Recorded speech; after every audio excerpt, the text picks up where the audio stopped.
Olá, pessoal! Bom, hoje sim, dia 6 de maio, é comemorado o Dia Nacional da Matemática. E a gente veio aqui falar um pouquinho sobre esse dia, sobre essa pessoa que é homenageada hoje também, né? Assim, não é só 6 de maio, é o Dia Nacional da Matemática. Ontem eu já cheguei a falar para vocês que internacionalmente a gente comemora esse dia 14 de março. E por que 14 de março?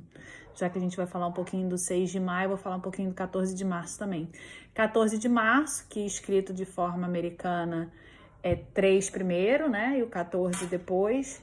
3, 14 é exatamente os números iniciais do pi, 3,14. Então, internacionalmente, a gente comemora o Dia da Matemática, dia 14 de março. E nacionalmente, a gente comemora esse dia no dia 6 de maio, tá? Esse dia foi decretado pela Alerj como Dia Nacional da Matemática e incorporado por conta do aniversário de Malba-Tahan. Malba-Tahan, que na verdade o nome é Júlio César de Mello e Souza, tá? Esse foi um professor de matemática, mas também com formação em engenharia, mas atuou no Colégio Pedro II como professor de matemática. E ele é considerado um dos maiores divulgadores da matemática, né? Com seus mais de 120 livros escritos. Júlio César, ele resolveu adotar esse nome árabe por conta de escrever contos árabes, ele ser muito estudioso da cultura árabe, e para poder dar credibilidade aos livros dele, ele criou esse nome árabe para que pudesse então os livros dele serem vendidos no Brasil. Ele chegou a criar um tradutor, né, um falso tradutor para os seus livros.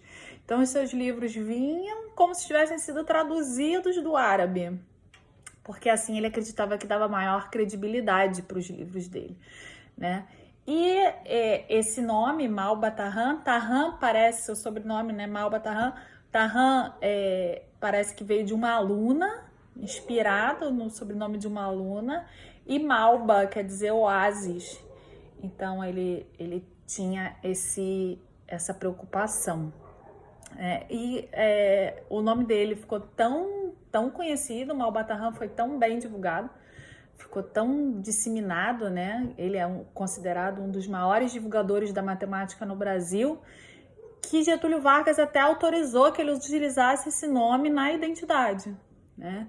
Então, de tão importante a divulgação dele dentro da matemática, tá? E aí eu trouxe pra gente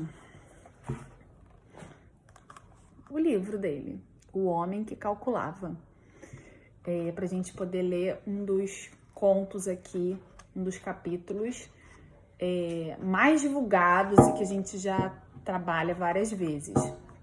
Eu mesma já fiz uma peça de teatro no Colégio Curso 100, na Semana Nacional da Matemática que eu fiz lá, conforme eu falei com vocês. A motivação desses vídeos é exatamente o fato que, normalmente, eu trabalho a Semana Nacional da Matemática em todos os colégios. E a gente fez uma peça de teatro no 100, isso deve ter 2 anos também, em que a professora Cida, que é a professora de artes, me ajudou muito. A gente fez os camelos, a gente fez cenário, então a gente trabalhou em conjunto com artes, né? Fora a leitura do texto, os roteiros, e ficou muito legal. As turmas do ensino médio apresentaram para o ensino fundamental 2, mas o que eu acho mais legal dos contos do Camelo não é simplesmente contá-lo e acabou, é você entender o porquê, né? E esse é o grande lance que o Malba-Tahan traz. Ele traz o incentivo com a leitura e faz com que o aluno, o leitor, vá buscar o porquê que aquele problema do camelo não deu certo, ou porquê que o cara conseguiu tirar vantagem em levar um camelo para ele, né? Então, o grande lance é a gente entender o porquê. E Júlio César, Malba-Tahan, faz isso muito bem durante todo o livro dele. O livro dele, se você olhar ao final, Ó, o final vem com as soluções. Então, esse aqui é um outro problema dos 21 vasos.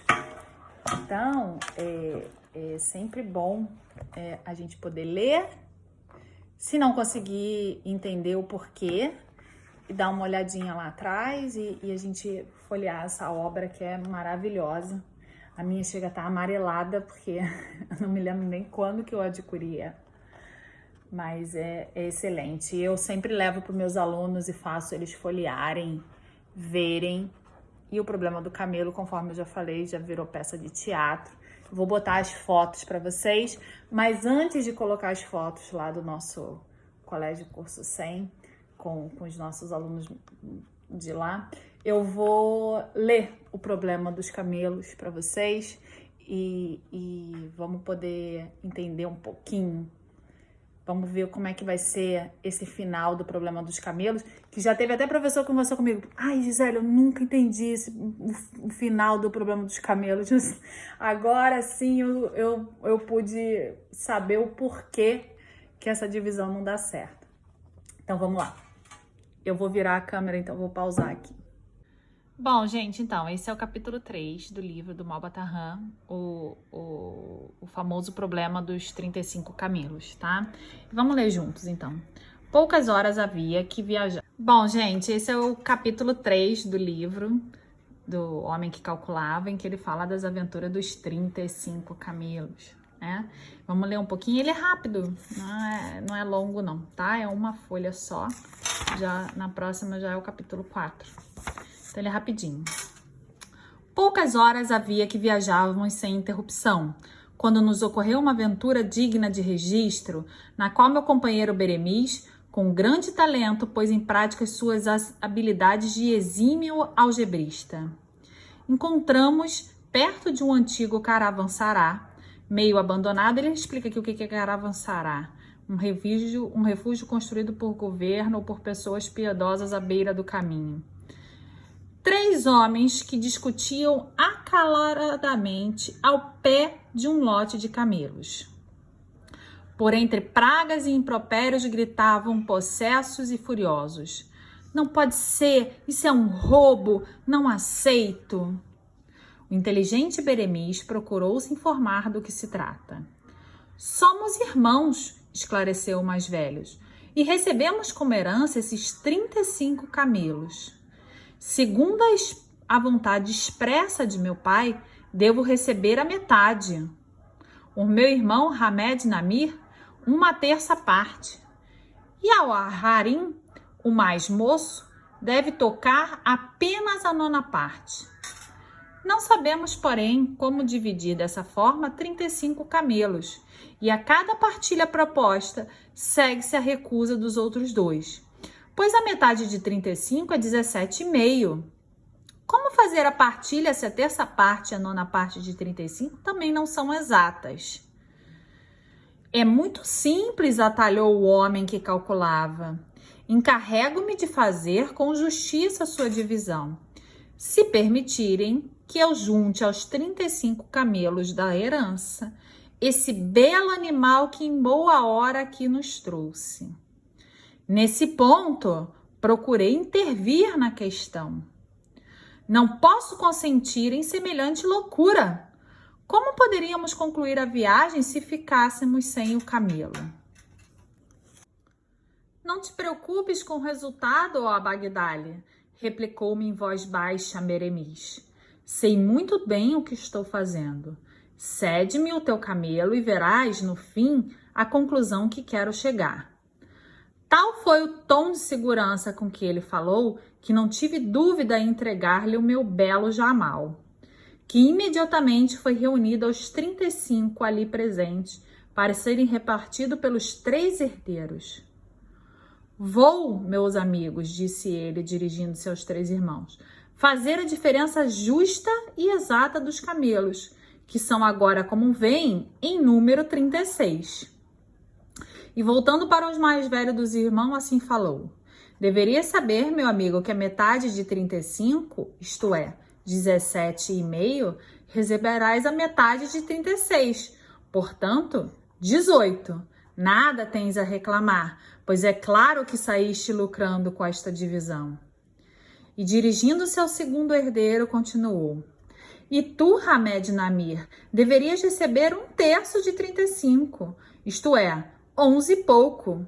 Vais receber 1/3 de 36, isto é, 12. Não poderás protestar, pois tu também saíste com visível lucro na transação. E disse por fim ao mais moço: e tu, jovem Harim Namir, segundo a vontade de teu pai, deverias receber 1/9 de 35. Isso é, 3. Vais receber a 9 de 36. Isto é, 4. O teu lucro foi igualmente notáveis. Só tens a agradecer-me pelo resultado. E concluiu com a maior segurança e serenidade. Pela vantajosa divisão feita entre os irmãos Namir, partilha em que todos os 3 saíram lucrando, couberam 18 camelos ao primeiro, 12 ao segundo e 4 ao terceiro, o que dá o resultado, 18 mais 12 mais 4, de 34 camelos.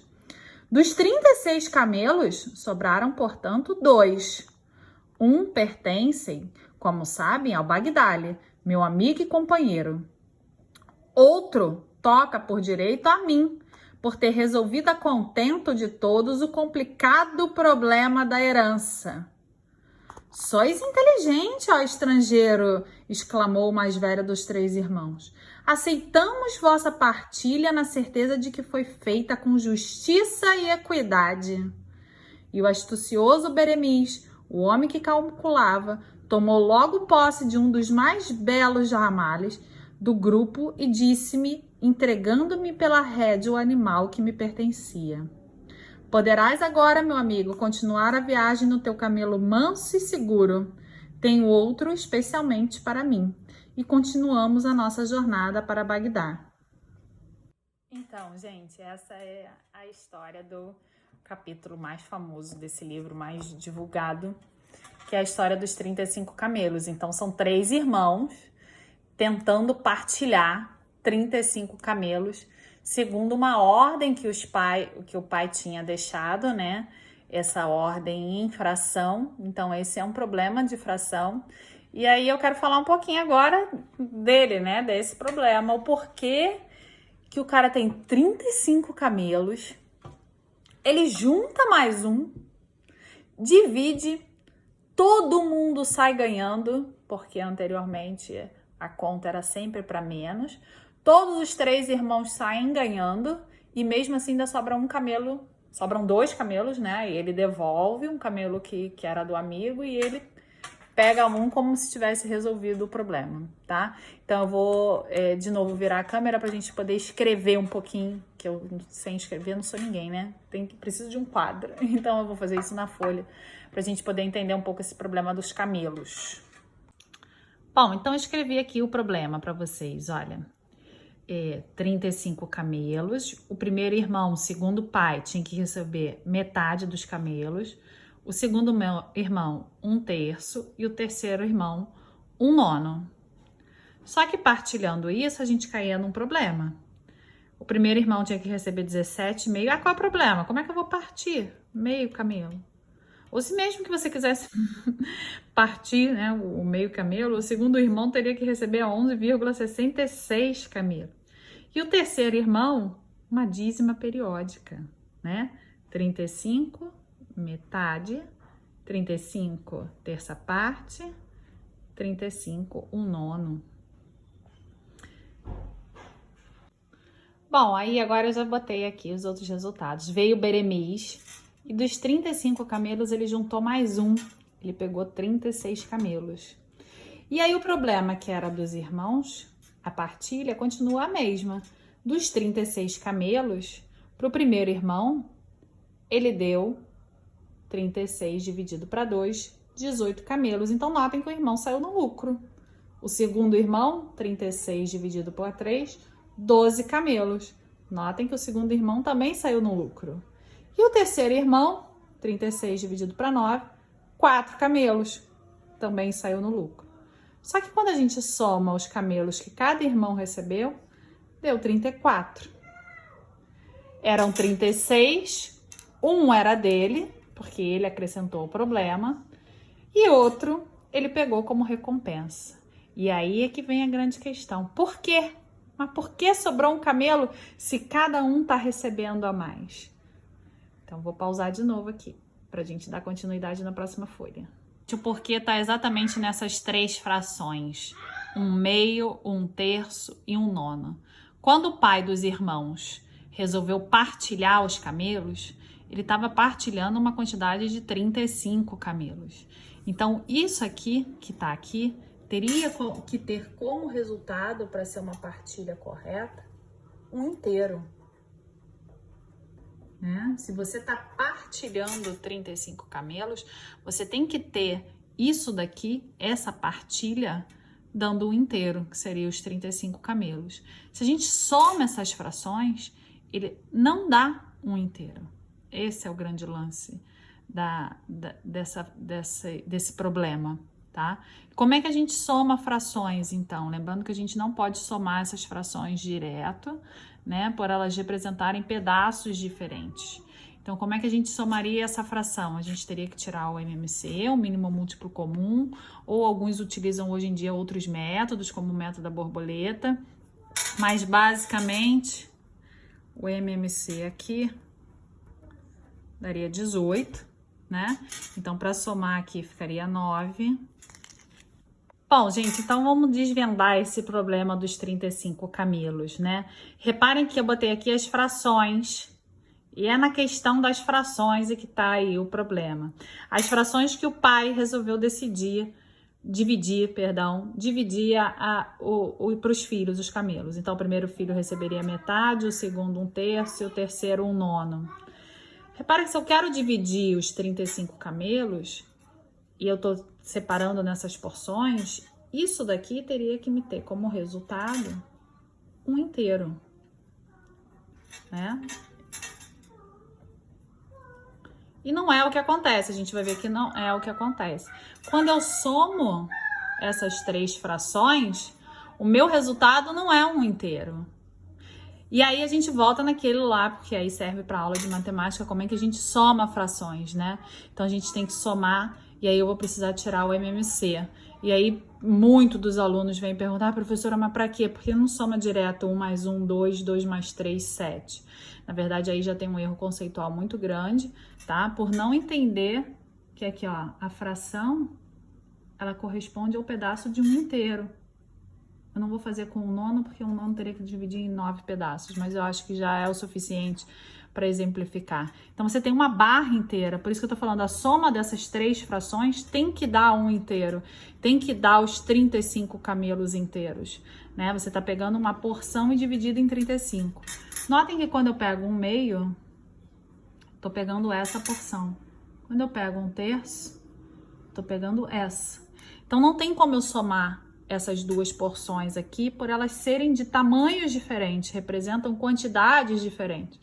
Então, não teria como eu somar essas porções diferentes. O que a gente faz? A gente faz o MMC. E o que é o MMC? Na verdade, dividir essa barra aqui em mais pedaços, para eles ficarem do mesmo tamanho, ó. Tá? Essa daqui. E aí, o que eu tenho aqui são pedacinhos do mesmo tamanho. Agora sim eu posso somar. Então, por isso que a gente faz o MMC, que nesse caso, o MMC é 18. Tá? Bom, e como é que eu vou somar aí, então? Então, aqui vai ficar 18. Aqui, 9, né? 9 vezes 2, 18, para tornar essa fração de denominador 18. Aqui, 6. E aqui, 2. Então, vai ficar 9... mais 6, mais 2, e se eu somar isso, que Beremiz fez de cabeça, e conseguiu visualizar logo, dá 17 18avos. Então, essa soma das 3 frações que o pai deixou para herança, não dá um inteiro. Um inteiro seria quanto?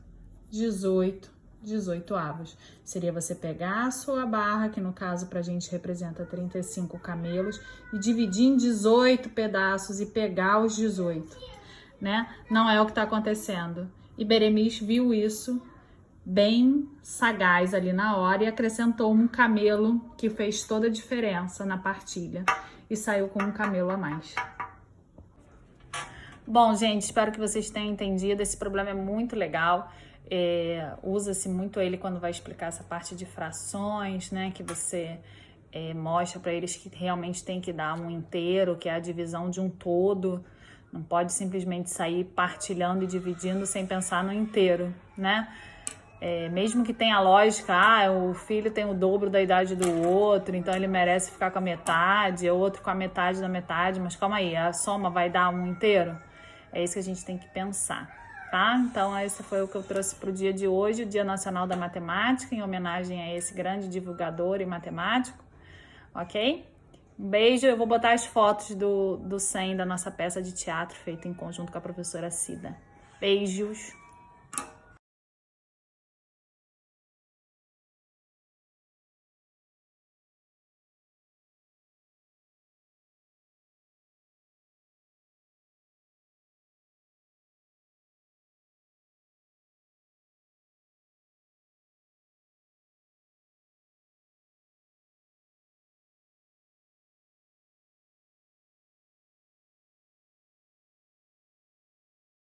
E agora, como continuaremos nossa viagem? Pois a soma dos camelos, 18, mais 12, mais 4 são 34. Sobraram, portanto, 2 camelos. Nós concordamos com vossa proposta. Muito obrigado, meu bom homem. Eu proponho que o camelo que sobrou seja dado com pagamento pela condição de qual comida dele.